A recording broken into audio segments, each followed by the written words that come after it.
Hey Shweta, so I'm so happy to have you here today. For anyone who's watching, my name is Lauren. I am the writer of a newsletter called Not Your Breeder. It's a newsletter hosted on Substack dedicated to child-free women and women who are curious about what it means to be child-free. And today, Shweta and I are having a conversation not only about being child-free, but about, navigating the medical field or navigating doctors when we identify this way. And we're talking a lot about advocating for our needs as child-free individuals. So I'll let Shweta go ahead and do a quick introduction of herself as well. Hi, Lauren. Thank you very much for introducing me to your community and the work that you do. So for everyone, my name is Shweta. I am the founder of a company called Healthy Dynamics. We are a coaching practice that helps healthcare professionals from non-English speaking countries improve the language and communication skills in the English language in order to build better relationships with their patients and also stand out in the workplace as a person of excellence. Another big part of my identity, besides the fact that I am an educator and I work in healthcare, is the fact that I am a child-free woman, and I am someone who really advocates for this space for men and women to have their voice heard, to get support, and for them to not feel as stigmatized or shamed or isolated in some way, where they have to feel like they have to tiptoe around society or be torn policed, or they feel that they just can't be themselves. I give them the push and the support to actually do that. And I've done that in many ways through the work that I have done in the space. So I've been on several podcast interviews and video interviews. I've been a panelist in the 2021 Child-Free Convention. And I am due to be make an appearance in 2024 as well. And I know, Lauren, you were one of the panelists in this year's convention.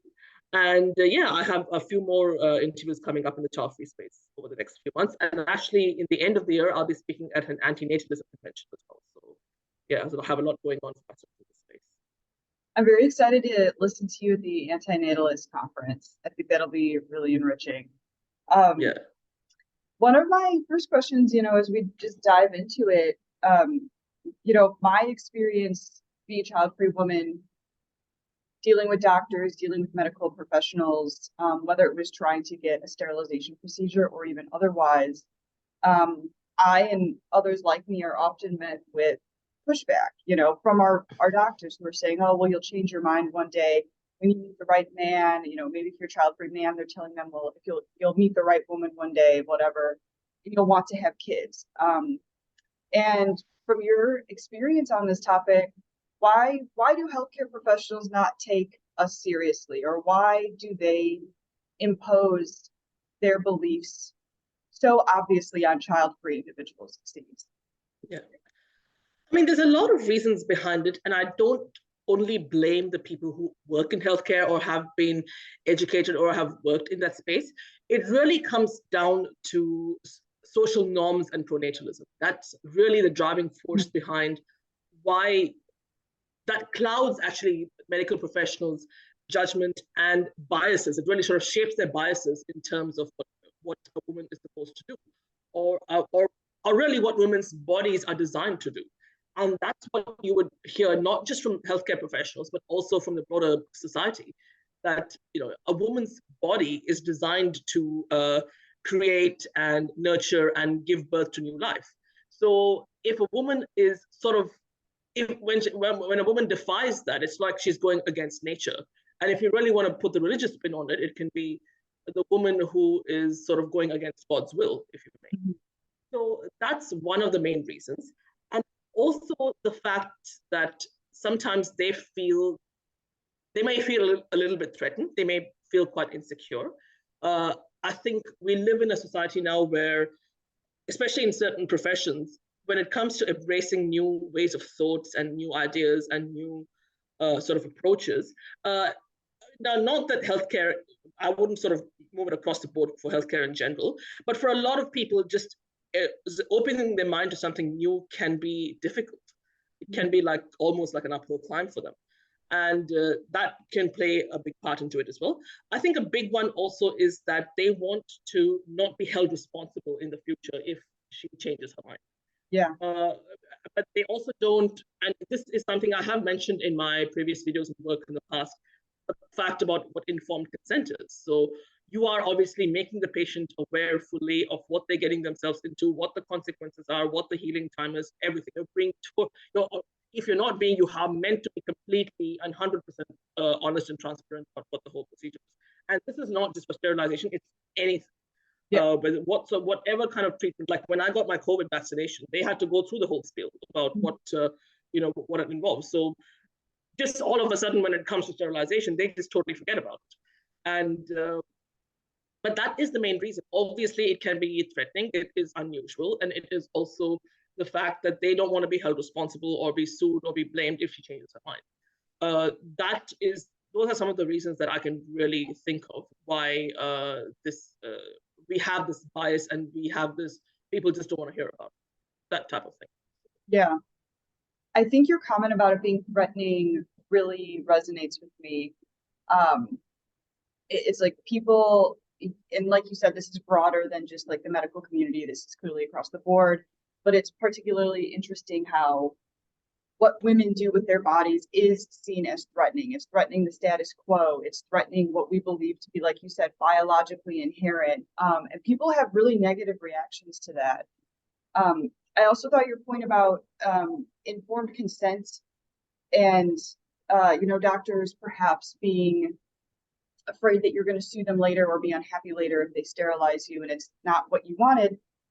But again, we have to situate this. Doctors don't have that same attitude when you're pregnant and they're helping you give birth. They're not saying, oh, well, you may regret being a mother then. Now that you have 1 or 2 or 5 kids, oh God, because obviously we know from the subreddits, these communities on subreddit that some parents and a lot of women do have regret as mothers for whatever reasons, right? And that's completely valid. It's completely valid because that's equally a large decision. But the same sort of care is not given. And I think you make a good point that it's because pronatalism seeps into every facet of our lives. And so we consider some things natural and like biologically ordered and even positive, and other things that are deviant from that. That's when often we're saying, oh, well, are you really sure? And the equal consideration is not there, I think. Yes, 100%. Yes. Yeah. I'd also like to know, oh, go ahead. No, I just wanted to get your perspective as well. I know this, you are predominantly interviewing me here, but I do want to get your thoughts on, tell me a little bit about, in a short and sweet way, tell me about what sort of pushback you faced when you approached people to get yourself sterilized. So kind of a long spiel, but short. I've been wanting to get a sterilization procedure since I was in my really early 20s. I knew from an early age I didn't want to give birth. Maybe at that point I was a little bit like, maybe I'll be a step parent, but I did not want pregnancy and childbirth. And actually, when I was younger, I went to a clinic near my parents' home. This was like in college. And the nurse practitioner and the doctors there were actually very sympathetic to what I wanted. But I lived in a very conservative state in the US. And the nurse practitioner even said, she said, there's nowhere that I could even refer you to. You're so young. She's like, I respect your decision to want to do that. And I think that's great. She's like, I don't even have a doctor in the area that I could send you to that would do that procedure. So a few years on and off asking about that and kind of getting the same pushback. But then more recently, after the fall of Roe v. Wade in the United States, I really got serious about looking for a sterilization procedure. So at first I kind of ventured out on my own. I looked up a few gynecologists in my insurance network, and I had a really negative experience with one in particular. I went to his office because they wouldn't discuss with me over the phone if he did this procedure, whatever. But they were like, you can come in and talk. So I'm like, whatever. I went, and he was so completely dismissive. And he basically just told me from the jump, no, I'm not going to do that. And I pushed back. I had done some research on how to push back against a doctor who's telling you no. And I said, something like, well, it is your your duty to be responsive to your patient's needs, and this is my need, you know. And 100%, he yeah. said, it's my choice not to do this procedure for you. And I remember feeling so enraged, but also so helpless that my decision would be in the hands of someone who ironically uses that terminology of choice, when that terminology is so often used in terms of being pro-choice or being, you know, very, very aligned with allowing women to do what they want with their bodies. For him to kind of twist that and say, it's my choice not to operate on you. Yeah. And I did notice really a double standard there. So he has a choice and you don't. Yes, exactly. Or you can't. Yeah. He got the choice and I don't, even though I'm the patient, and it's his duty to care for me. Yeah. And he doesn't even have a uterus to begin with. Yeah. So it's like it's even more of a slap in the face. It's like, you could never understand. And I brought up things such as abortion v, you know, the federal protections for abortion in America had just recently been overturned. I live in Florida, just for perspective. So at the time, the abortion procedure here wasn't as curtailed as it is now. There wasn't a 6-week ban, but it was still not great. You know, it's not New York or California. And I brought those things up to him, and he said something like, well, you can be on birth control. And I said, I don't want to be anymore. And he pushed back. So that was a negative experience. The positive experience that came out of this is that I used the child-free doctor's guide in the child-free subreddit community. And so I found a doctor super close to my house, like 3 or 4 miles from my house, who agreed to do the procedure. No questions asked. Like, she even said, I have no moral or ethical qualms with this. I'm happy to do it. Let's get you scheduled. And that was that. Perfect. So definitely a big 180, but definitely a long journey. And a lot of people either thinking that I'm just too young, or I'll want them later, or they want to wash their hands of the whole thing and not be involved. So yeah. And so how many doctors did you have to go through to till this was finalized? So I got pretty lucky, because by the time I got serious about it, I had only seen that one doctor, and then I found the doctor who did the procedure on the child-free Reddit. So before that, I had maybe asked, like, over the course of like early 20s to now, probably about 5 gynos or so. So certainly I know people ask like 20 or 30, like they're always asking, but probably 4 to 5. Okay. Anyway, yeah. Well, that's pretty much what I wanted to touch on. But if you want to ask me more questions now, go ahead. Yeah. I am interested. You know, I kind of shared my experience about how I attempted to push back on that doctor.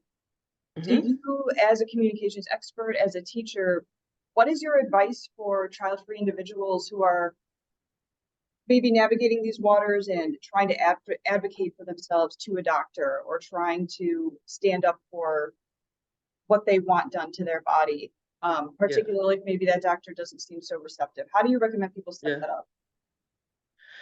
Well, it's really not the patient's problem, it's the doctor's problem, or whoever the healthcare professional. They are the ones who need to step it up. I don't think we ever should be in a position where we have to give a reason.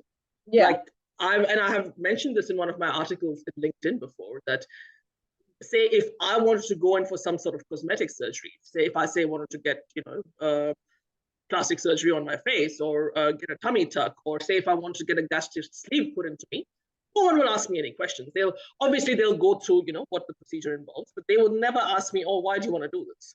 Yeah. And the very fact that women like you and I have to give an explanation and a reason behind it it does make me very upset. And I don't think that's necessary.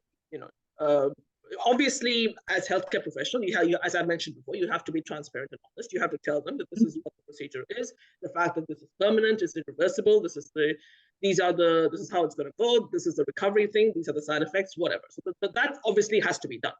Yeah. But I have to agree that you have to hear the patient out, as to why they want to do this. Now, if you feel the need to ask, by all means, but also at that point, what I would really like the healthcare professionals to see and do is demonstrate the active listening skills, which I speak about a lot in my work, and also really demonstrate the empathy and compassion.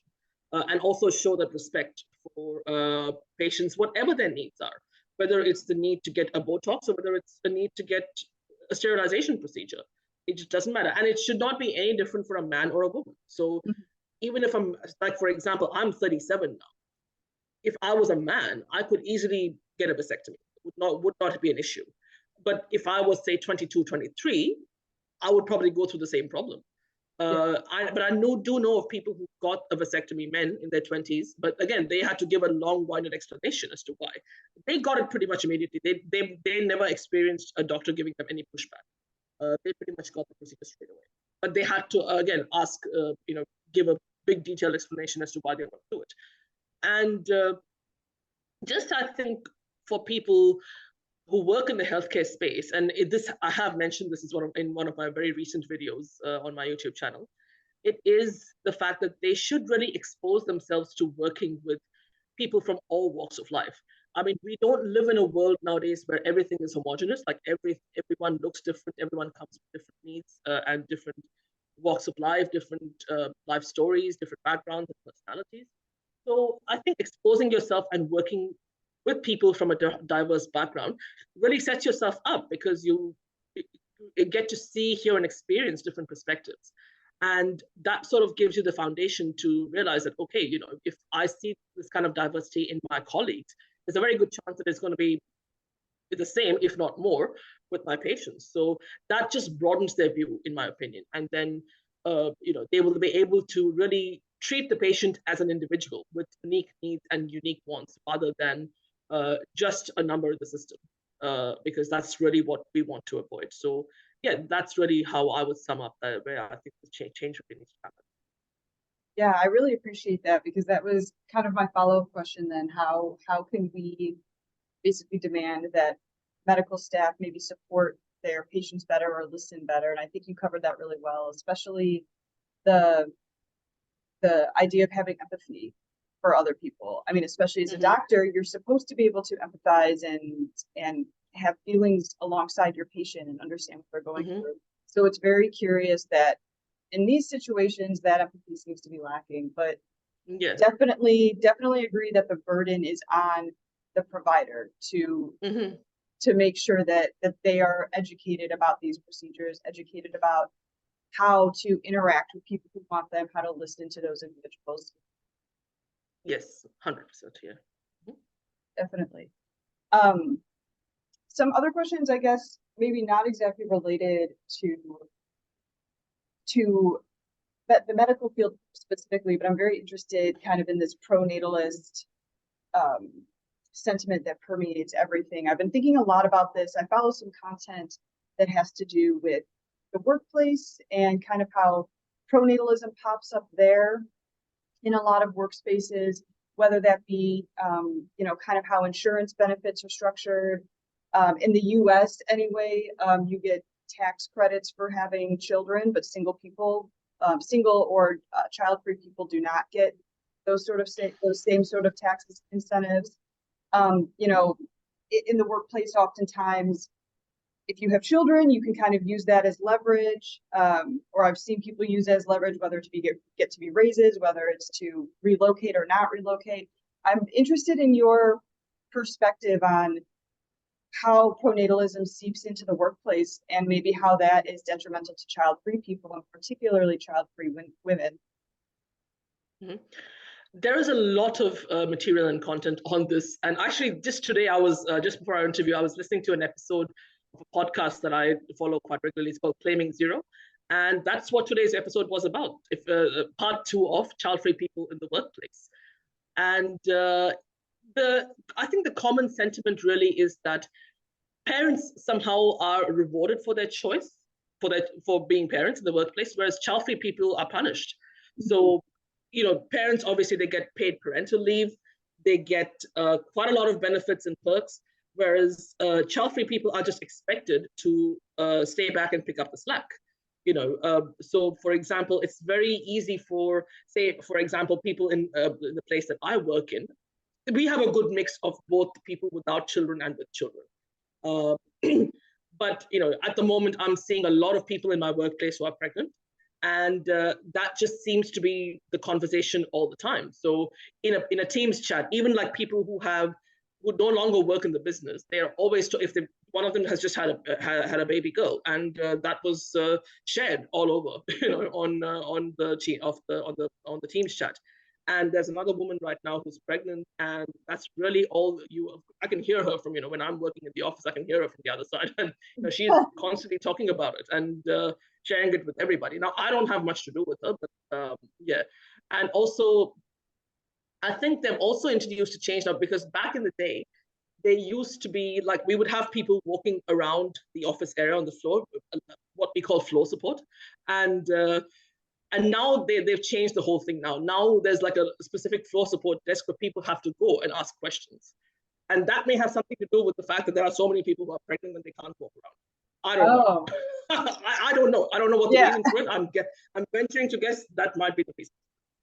And the other thing also is that, somehow child-free people's time isn't just seen as valuable. So, parents give, if a parent says, oh, my child is sick, I have to take my child to the doctor, or I have a soccer match, I have a PTA or whatever, workplaces are a lot more understanding. Whereas if I say to if I say in the workplace that, I have to take my dog to the vet, or if I even, like, a big one is bereavement. Like, for example, if a family member passes away, a human family member, for the most part, there is a bereavement leave process. But would that apply for a child-free person whose pet has passed away? Right. Does that apply to that as well? But my point is that I am not rewarded for my choice for being a child-free dog mom. I was never given, when I first got my dog, not that he was a puppy, he was house trained and everything. When I got him, and I had the advantage because I had him when the COVID had just happened. So that was good.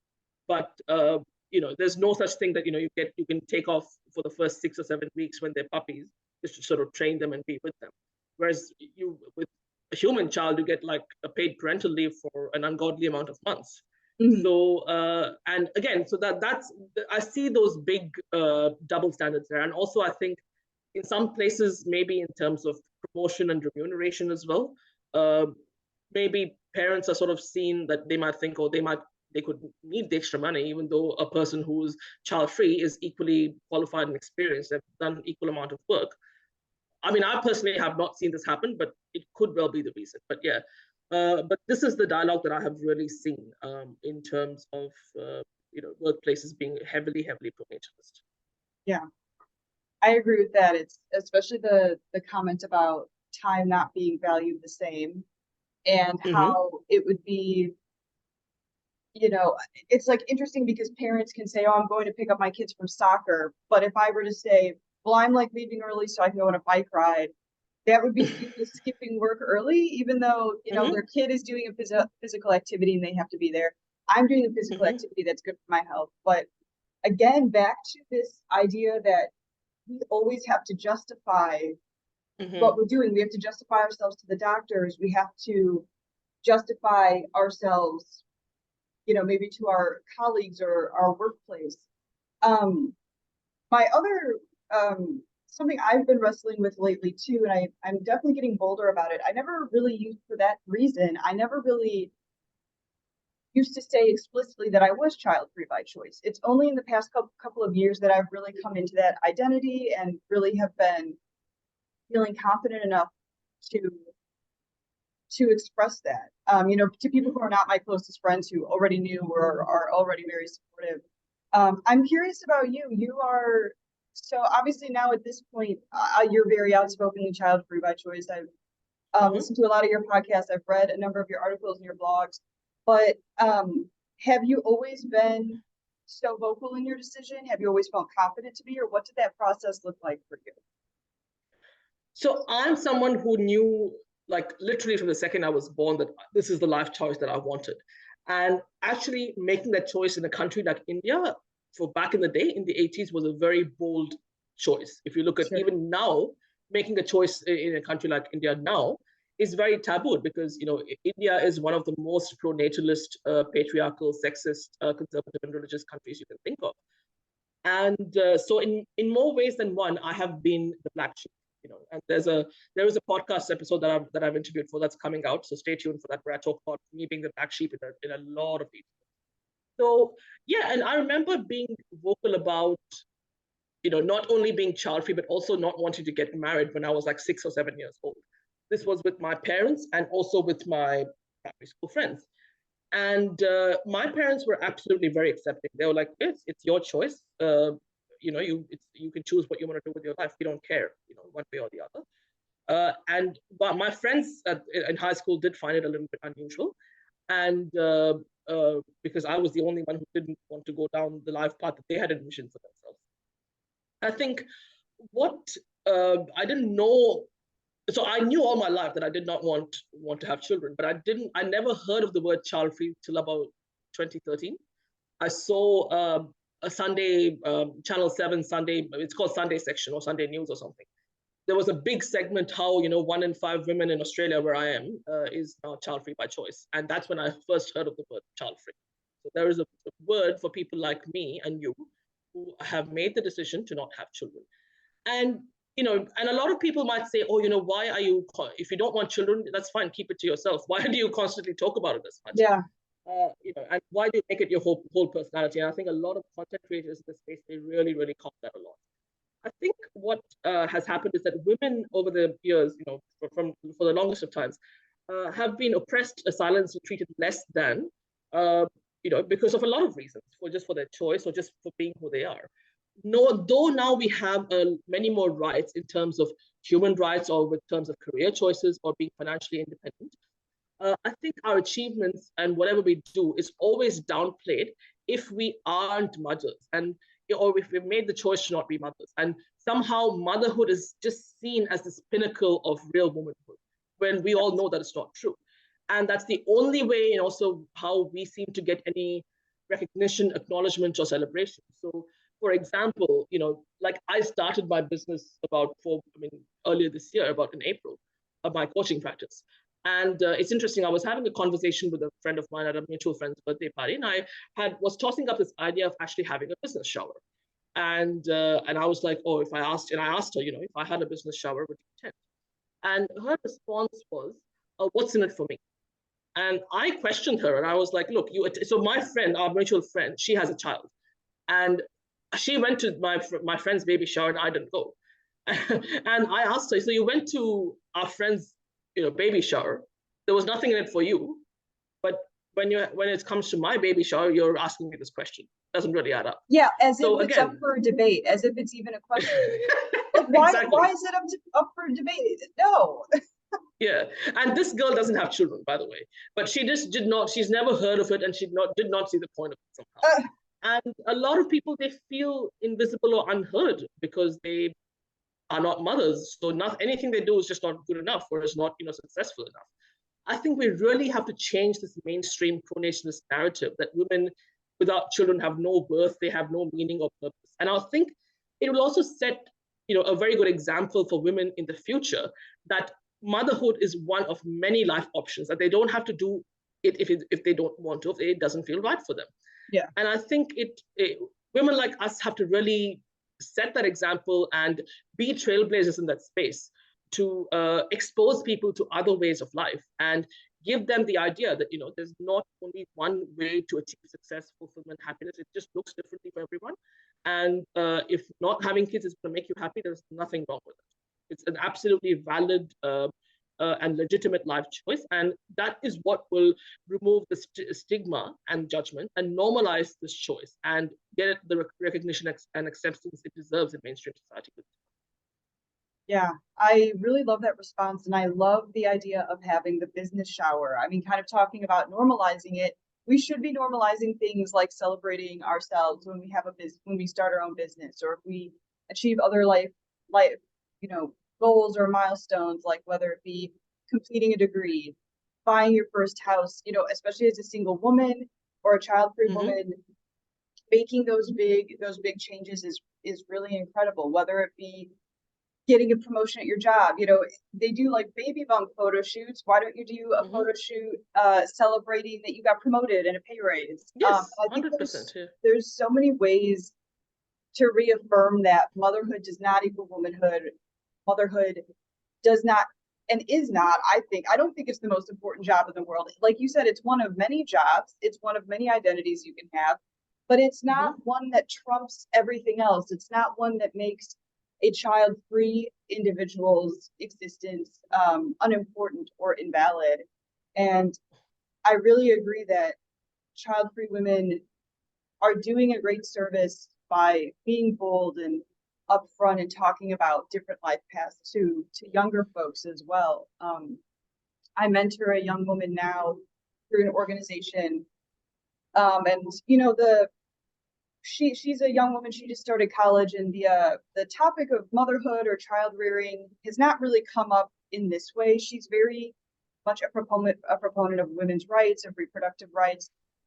She knows that I'm child free by choice, and you know I certainly always try to affirm her in many ways, but I'm also thinking about how am I showing up as a child free woman? How am I showing this incredibly? She's a brilliant young woman with so much ahead of her. How am I maybe setting a good example for her that if she doesn't want to have kids, if she wants to do something completely different, that's okay too. She doesn't have to feel trapped in by society or by cultural expectations, because I know at 18 I still did have a lot of competing societal pressures on me, and I didn't always have like a mentor or maybe like a role model, child free or otherwise. But I'm really conscious of how I come across to her and how I'm telling her your decisions are your own, whether it be what you want to do in college, your career, who you want to hang out with at college, these big decisions you're making, but your life is your own. And I think that's a powerful message, particularly in a child-free context. Yes, 100%. Yeah. So we only have about 5 minutes left because my Zoom is going to expire. Is there anything else you would like to touch on? Is there anything else you'd like to ask me in these last few minutes?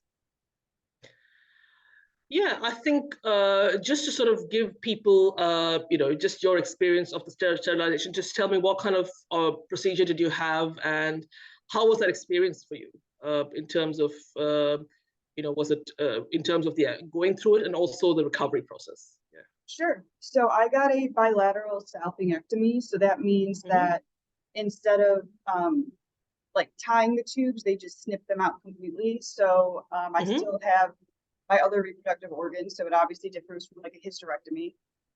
The procedure was very smooth. My doctor, the same one who so graciously said, "Of course, I'll do the procedure for you." She's very highly regarded at that hospital and in South Florida.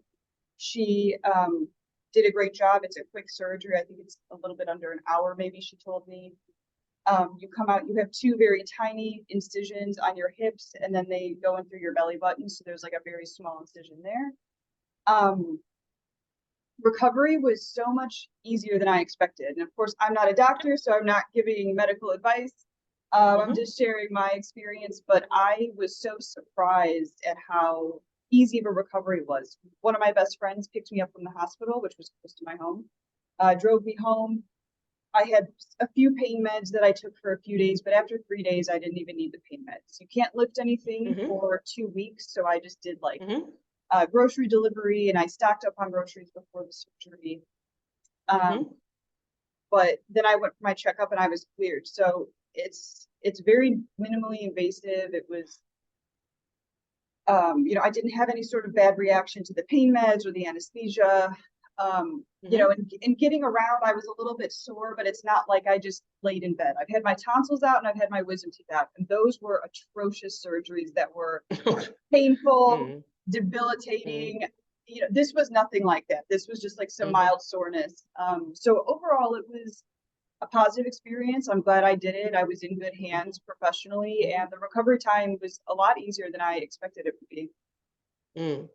And it's interesting. So you're telling me that those ones that are very mundane, well, not mundane in that sense, but very routine surgeries like removing your wisdom teeth or everything, that's more painful. And yet, doctors will not better than I did when you say that you want to have it. Yeah, and in fact, like they say, oh, you have to have your wisdom teeth out. It's kind of a surgery that you do, or if you have tonsil issues, we have to take them out, and those are such brutal recovery times, especially when you're older. I got my tonsils out when I was older, and it was terrible. But Yeah, those are challenging surgeries. They are hard on the body, and certainly any surgery is difficult on the body, but the bicep was almost a walk in the park. Compared to some of these other ones I've done. So okay, wow, that is quite. And how long does the procedure take? I believe it takes about an hour. My doctor said it would be about a 45-minute surgery, that she's actually in there, and then of course, you know, I'm recovering and stuff. So and you are under anesthesia, I'm assuming. Yes, because with a vasectomy, that's you know, you can choose not to have that. You can do a you just get the local anesthetic, and then you're awake for the whole time. So yes, you are under anesthesia, so that's why you need someone there to drive you home or to arrange a ride home. Yep.